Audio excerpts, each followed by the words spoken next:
Ladies and gentlemen, I hope you are doing well। तो मैं सत्यम श्रीवास्तव आप सभी का अपने इस छोटे से YouTube चैनल पर स्वागत करता हूं और आशा करता हूं कि आप लोग अच्छे होंगे और आप लोगों की प्रिपरेशन भी अच्छी चल रही होंगी सर एंड मैम।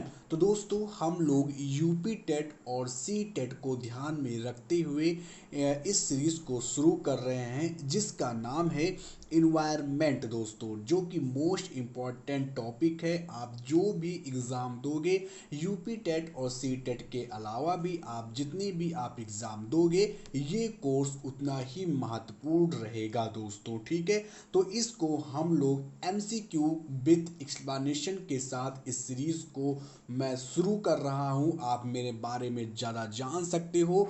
मेरा नाम सत्यम श्रीवास्तव है और आप मुझे अनअकैडमी पर भी आप मुझे फॉलो कर सकते हो दोस्तों, वहां पर जा करके दोस्तों। तो दोस्तों हम लोग इस सीरीज को शुरू करेंगे और ये सीरीज मैंने जो कर रहा हूँ वो जो मोस्ट इम्पॉर्टेंट जो बुक है घटना चक्र दोस्तों, घटना चक्र उसकी पूरी हम लोग यहाँ पर समरी कर रहे हैं दोस्तों। तो यदि आपको ये टॉपिक यूजफुल लगता है तो लाइक शेयर और सबसे इम्पॉर्टेंट चीज़ सब्सक्राइब करना चैनल को मत भूलिएगा दोस्तों। और नीचे कमेंट बॉक्स में आप जरूर बताइएगा कि आपको टॉपिक कैसा लगा ताकि मैं आगे इसको कंटिन्यू कर सकूं दोस्तों, ठीक है। तो चलते हैं, बढ़ते हैं और आगे देखते हैं दोस्तों, ठीक है।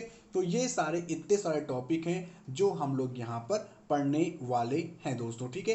तो चलते हैं और पहले क्वेश्चन से हम लोग यहाँ पर स्टार्ट करेंगे कि जो पहला क्वेश्चन जो हमारा हम लोग यहाँ पहला क्वेश्चन तो यहाँ पर नहीं है, 6 क्वेश्चन से हम लोग यहाँ पर स्टार्ट कर रहे हैं दोस्तों, ठीक है। तो दोस्तों पहला क्वेश्चन है, यहाँ पर हमारा पहला क्वेश्चन जो हमें देखने को मिलता है वो है संयुक्त राष्ट्र सुरक्षा परिषद में कितने अस्थाई सदस्य हैं दोस्तों, ठीक है। तो कितने अस्थाई सदस्य हैं ये आपको बताना है, ये आपको बताना है दोस्तों कितने अस्थाई सदस्य हैं। तो टोटल मिलाकर के 5 अस्थाई सदस्य हैं दोस्तों, 5 अस्थाई सदस्य हैं। 1 सेकंड गाइस, मैं थोड़ा सा 1 मिनट की पॉज लूंगा यहाँ पर। सो दोस्तों यहाँ पर 5 अस्थाई सदस्य हैं दोस्तों, और ये इन्वायरमेंट का टॉपिक ऐसे यहाँ पर क्यों आया वो भी आपको यहाँ पर देखने को मिलेगा। तो दोस्तों यहाँ पर अस्थाई सदस्य कौन कौन से हैं, जैसा कि मैंने आपको बताया कि ये एमसीक्यू सीरीज, ये जो पूरी बुक है ये पूरा एमसीक्यू नहीं, ये पूरी घटना चक्र की बुक है। जिनके पास अवेलेबल नहीं है मैं यहाँ पर उन्हें अच्छे वे में यहाँ पर समझा सकता हूँ, ठीक है। तो संयुक्त राष्ट्र जो संयुक्त राष्ट्र संघ है वो 1945 में स्थापित एक इंटर गवर्नमेंटल दोस्तों ऑर्गेनाइजेशन है जिसमें वर्तमान में 193 सदस्य हैं। ये क्वेश्चन अभी यूपी एडेड जूनियर में भी आ चुका था दोस्तों। संयुक्त राष्ट्र सुरक्षा परिषद संयुक्त राष्ट्र संघ के 6 प्रमुख अंगों में से ये एक माना जाता है और इसके 5 अस्थाई सदस्य हैं, ये भी आपको ध्यान में रखना है। वो सदस्य कौन कौन से हैं, तो हमारा यूएसए हो गया, यूके हो गया अर्थात कि यूनाइटेड किंगडम, फ्रांस हो गया, जर्मनी हो गया और चीन हो गया दोस्तों। तो ये 5 सदस्य आपको ध्यान में रखना है दोस्तों, ठीक है। तो यूएसए हो गया, ठीक है, यूके हो गया, फ्रांस हो गया, चीन हो गया। और दोस्तों यहाँ पर एक जो यहाँ पर मिस प्रिंट है वो है जर्मनी दोस्तों। जर्मनी यहाँ पर नहीं हो, ये गलती से यहाँ पर मिस प्रिंट हो गया है। जर्मनी की बजाय जो हमारा है वो क्या होगा, रसिया होगा दोस्तों। क्या होगा, रसिया होगा दोस्तों। क्या होगा, रसिया। ये अस्थाई सदस्य हैं दोस्तों, ये 5 अस्थाई सदस्य हैं। तो इनका नाम थोड़ा सा आपको ध्यान में रखना है। आगे बढ़ते हैं। नेक्स्ट क्वेश्चन है सारिस्का। सारिस्का राष्ट्रीय उद्यान या सारिस्का नेशनल पार्क कहाँ पर स्थित है वो आपको बताना है। सारिस्का नेशनल पार्क, तो सारिस्का नेशनल पार्क आपको बताना है कौन सा है, तो वो हमारा पड़ता है राजस्थान में। कहाँ पड़ता है, राजस्थान में हमारा सारिस्का जो नेशनल पार्क है वो यहाँ पर स्थित है दोस्तों, ठीक है। और इसे वन्य जीव जो अभ्यारण्य भी घोषित किया जा चुका है सारिस्का को दोस्तों, ठीक है। तो आगे बढ़ते हैं। नेक्स्ट क्वेश्चन हमारा है पारिस्थितिकी तंत्र अर्थात कि पारिस्थितिकी तंत्र में ऊर्जा का मुख्य स्रोत कौन सा होता है? एटीपी होता है, या डीएनए होता है, या आरएनए होता है, या फिर सूर्य का प्रकाश होता है? तो कौन सा होता है? तो ऑप्शन नंबर जो हमारा वो होगा हमारा ऑप्शन नंबर बी, अर्थात कि सूर्य और प्रकाश दोस्तों। ठीक है, तो थोड़ा सा इससे हम लोग एक्सप्लेन करेंगे, और आपको एक्सप्लेन जो मैं एक्सप्लेन करता हूँ उसे आपको बहुत ध्यान से पढ़ना है। तो पृथ्वी पर पारिस्थितिकी तंत्र में समस्त ऊर्जा का मुख्य स्रोत सूर्य है। कोयला, खनिज तेल, जल ऊर्जा, पवन ऊर्जा, परमाणु ऊर्जा आदि सभी ऊर्जा के परिवर्तित रूप हैं दोस्तों। परंतु वर्तमान युग में खनिज तेल या जल विद्युत को ही ऊर्जा के रूप में प्रयोग किया जाता है। तो जो मुख्य स्रोत है वो है हमारा सूर्य ही हमारा मुख्य जो है वो स्रोत है दोस्तों। ठीक है, आगे बढ़ते हैं। एग मार्क का संबंध दोस्तों किससे है? ये भी हमारा दोस्तों यूपी एडेड जूनियर में ये क्वेश्चन पूछा जा चुका है। एग मार्क का संबंध किससे है? गुणवत्ता से है, या पैकेजिंग से है, या फिर उत्पादन से है, या फिर संसाधन से है? तो किससे है दोस्तों? ये हमारा है गुणवत्ता से। एग मार्क का मतलब क्या होता है? गुणवत्ता से मतलब होता है कि कोई भी आप अगर आप कोई प्रोडक्ट आप खरीदते हो जो कि कृषि संबंधित ये होता है दोस्तों, एग मार्क वो उसकी क्वालिटी को बताता है। तो आंसर नंबर हमारा ए हो जाएगा, गुणवत्ता से संबंधित है दोस्तों। किससे संबंधित है? गुणवत्ता से संबंधित है दोस्तों। ठीक है, तो आगे बढ़ते हैं। नेक्स्ट क्वेश्चन यहां पर बढ़ते हैं दोस्तों। नेक्स्ट क्वेश्चन जो हमारा है वो है आर्सेनिक द्वारा जल प्रदूषण सर्वाधिक कहां पर है? तो जल प्रदूषण जो है वो आर्सेनिक द्वारा वो सर्वाधिक किस राज्य में है? तो आपको वो पड़ेगा पश्चिम बंगाल में सबसे अधिक और सबसे ज़्यादा है। अब दोस्तों आर्सेनिक के बारे में जान लेते हैं कि आर्सेनिक होता क्या चीज़ है। तो आर्सेनिक एक गंधहीन और स्वादहीन उपधातु है दोस्तों। क्या है?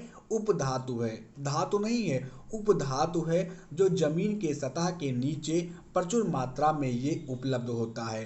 तो आर्सेनिक एक गंधहीन और स्वादहीन उपधातु है जो जमीन के सतह के नीचे उपलब्ध होता है। भारत के विभिन्न राज्यों जैसे कि पश्चिम बंगाल, बिहार, झारखंड, उत्तर प्रदेश, असम आदि में जल प्रदूषण आर्सेनिक की वजह से ही ज़्यादा हो रहा है। इन सभी राज्यों में सर्वाधिक प्रभावित राज्य जो है वो हमारा पश्चिम बंगाल है। कौन सा है? पश्चिम बंगाल है। नेक्स्ट क्वेश्चन है कि वन्य जीव, ठीक है, वन्य जीव सुरक्षा अधिनियम कब पारित किया गया? तो वन्य जीव सुरक्षा अधिनियम 1972 में लाया गया।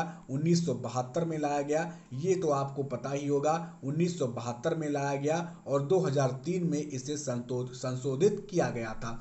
नेक्स्ट क्वेश्चन है दूध से दही बनने की प्रक्रिया को क्या कहते हैं? तो प्रकाश संश्लेषण कहते हैं, या किण्वन कहते हैं, या आशवन कहते हैं, या फिर स्टेरिलाइजेशन कहते हैं? तो क्या कहते हैं? वो कहते हैं दोस्तों किण्वन कहते हैं। ठीक है, दूध से दही बनने की जो प्रक्रिया होती है वो किण्वन होती है, अर्थात कि हमारा जो ऑप्शन होगा वो सी होगा। नेक्स्ट क्वेश्चन देखते हैं। तो नेक्स्ट क्वेश्चन हमारा है किस देश के संविधान से मौलिक कर्तव्यों को लिया गया है? मौलिक कर्तव्यों को लिया गया है किस देश के? तो हमारा जो है वो मौलिक कर्तव्य हमारा यूएसए से लिया, यूएसआरआर अर्थात कि सोवियत संघ रूस, जो जिसे अब हम लोग रूस के नाम से जानते हैं। तो ऑप्शन नंबर डी हमारा हो जाएगा रशिया, या फिर कहें कि आप यूएसआरआर भी देखने को मिल सकता है दोस्तों। ठीक है, तो ये इसके बारे में थोड़ा सा यहाँ पर पढ़ते हैं कि इसमें है क्या। तो ये आप पॉलिटी में भी आप इसे यूज़ कर सकते हो दोस्तों। ठीक है, तो नेक्स्ट बढ़ते हैं। नेक्स्ट हमारा है दोस्तों, आते हैं अगले, फिर है दोस्तों ध्रुव तारा कहा जाता है। तो ध्रुव तारा किसे कहते हैं? तो उत्तरी तारे को कहते हैं, या फिर दक्षिणी तारे को कहते हैं, या फिर पूर्वी तारे को कहते हैं? तो हमारा जो ऑप्शन है वो हमारा है कि उत्तरी तारे को हम लोग क्या कहते हैं? ध्रुव तारा के नाम से जानते हैं। इतना आपको ध्यान में रखना है। आगे बढ़ते हैं।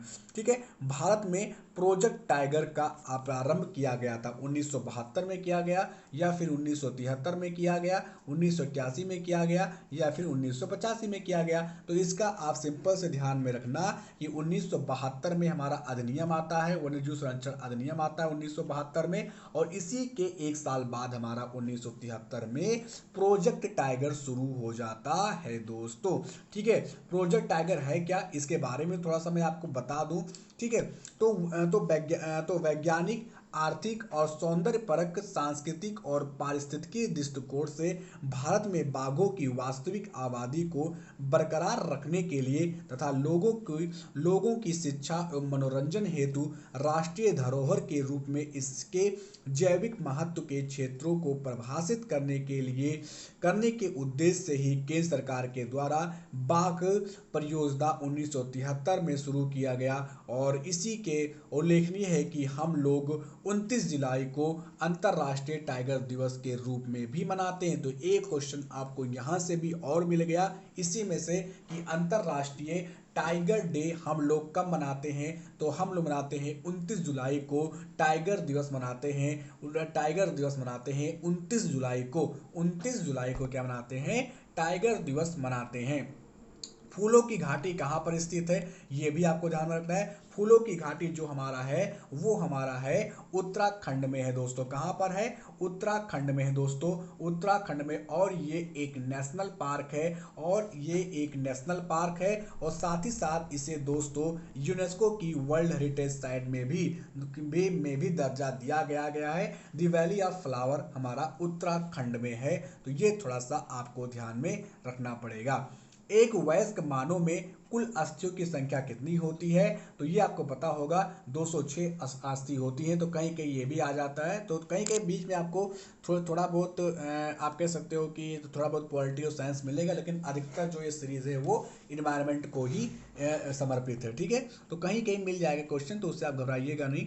ठीक है, तो अब फिर आ गया ग्रीन पीस इंटरनेशनल का मुख्यालय कहाँ पर है। मोस्ट इंपॉर्टेंट दोस्तों, मोस्ट इंपॉर्टेंट है जो ग्रीन पीस इंटरनेशनल जो हेडक्वार्टर है वो कहाँ पर है। तो न्यूयॉर्क में है, या फिर सिडनी में है, या फिर एम्स्टर्डम में है। तो दोस्तों हमारा जो आंसर होगा वो है एम्स्टर्डम में है। ठीक है, कहाँ पर है, कहाँ पर है हमारा, एम्स्टर्डम में है दोस्तों। ठीक है, तो ग्रीन पीस के बारे में थोड़ा सा जान लेते हैं, इंपॉर्टेंट है ये। तो ग्रीन पीस एक वैश्विक पर्यावरण संगठन है दोस्तों। क्या है, वैश्विक पर्यावरण संगठन है, जिसका मुख्यालय हमारा एम्स्टर्डम अर्थात कि नीदरलैंड में ये पड़ता है दोस्तों। तो ये नीदरलैंड भी आपको ध्यान में रखना है। इसके अलावा 55 से अधिक देशों में 26 स्वतंत्र राष्ट्रीय और क्षेत्रीय कार्यालय भी है। इसकी स्थापना 1971 में कनाडा में हुई थी। कहाँ पर हुई थी, कनाडा में हुई थी। 1971 में कनाडा में हुई। लेकिन इसी के साथ साथ आपको ध्यान रखना है कि एम्स्टर्डम कहाँ पर है, तो एम्स्टर्डम हमारा कहाँ पर है, नीदरलैंड में है। ठीक है, नीदरलैंड में है दोस्तों। नेक्स्ट है प्रकाश संश्लेषण के प्रकाशीय चरण के दौरान किसका ऑक्सीकरण एवं किसका अपचयन होता है। तो दोस्तों प्रकाश संश्लेषण जब होता है तो प्रकाश संश्लेषण के दौरान जल का जो होता है वो ऑक्सीकरण होता है, और NADP का क्या होता है, अपचयन होता है। तो ये थोड़ा सा आपको ध्यान में रखना पड़ेगा। LPG के संदर्भ में क्या सत्य नहीं है दोस्तों, तो क्या सत्य नहीं है LPG के संदर्भ में, बताइए क्या सत्य नहीं है। तो यह एक स्वच्छ ईंधन है, क्या यह सही है। यह नीले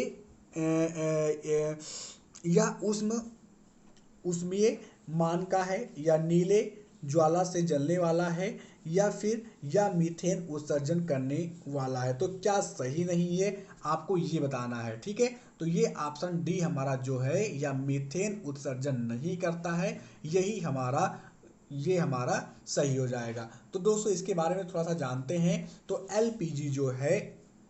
एलपीजी गैस जो है वो ब्यूटेन एवं प्रोपेन का मिश्रण होता है। किसका होता है, ब्यूटेन और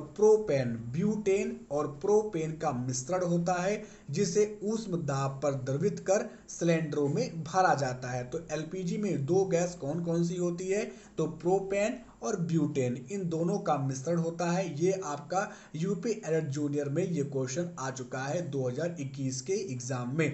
तो ब्यूटेन और प्रोपेन का मिश्रण होता है, यह अत्यधिक ज्वलनशील होती है तथा इससे होने वाली दुर्घटना से बचने के लिए सल्फर के यौगिक जिसे हम लोग मिथाइल मारकैप्टन को मिला देते हैं ताकि इसके रिसाव को इसकी गंध से पहचाना जा सके। तो जो गंध आपको जो गैस से सुनाई देती है वो हमारा सल्फर के यौगिक की वजह से ही वो होता है, मिथाइल मिथाइल मारकैप्टन। ठीक है, मिथाइल मारकैप्टन के द्वारा ही होता है दोस्तों। तो आई थिंक अभी ये यहाँ तक हमने 20 क्वेश्चंस कम से कम कर लिए हैं दोस्तों। तो 20 क्वेश्चन आपके यहाँ पर हो चुके हैं। ठीक है, तो 20 क्वेश्चन यहाँ पर पार्ट 1 में कंप्लीट हो चुके हैं विथ एक्सप्लेनेशन के साथ, और इसका पार्ट 2 हम लोग नेक्स्ट डे हम लोग करेंगे। आप कमेंट बॉक्स में आप जरूर बताइएगा, इसका नेक्स्ट पार्ट मैं तभी अपलोड करूंगा जब आप कमेंट बॉक्स में आप बताना चाहोगे कि आपको कैसा लगा और इसका नेक्स्ट पार्ट मैं अपलोड करूं या फिर ना करूं दोस्तों। ठीक है, तो ये सीरीज है घटना चक्र का विथ एक्सप्लेनेशन के साथ। बीच बीच में आपको ट्रिक भी दूंगा जब कोई ऐसा क्वेश्चन आएगा। तो आपको आज का ये लेसन कैसा लगा ये आप मुझे नीचे कमेंट जरूर बताइए। और लेसन को और चैनल को दोस्तों, मोस्ट इंपॉर्टेंट चीज़, चैनल को जरूर सपोर्ट करें, जरूर सब्सक्राइब करें दोस्तों, जरूर सब्सक्राइब करें। इसमें आपका कुछ भी नहीं जाएगा, मुझे मोटिवेशन मिलेगा बस और बस दोस्तों। ठीक है, तो ये था आज का पहला topic, part 1, environment for the UP PET and CTET and others government exam, जिसमें इन्वायरमेंट पूछी जाती है और इन्वायरमेंट हर एग्जाम में पूछी जाती है। ये सारे जो क्वेश्चन है ये केवल यूपी टेट में ही नहीं आए बल्कि UPTET, CTET, VDO, Lekhpal सारे एग्जाम में ये क्वेश्चन पूछे जा चुके हैं दोस्तों। तो मिलते हैं नेक्स्ट वीडियो में। जय हिंद, जय भारत दोस्तों।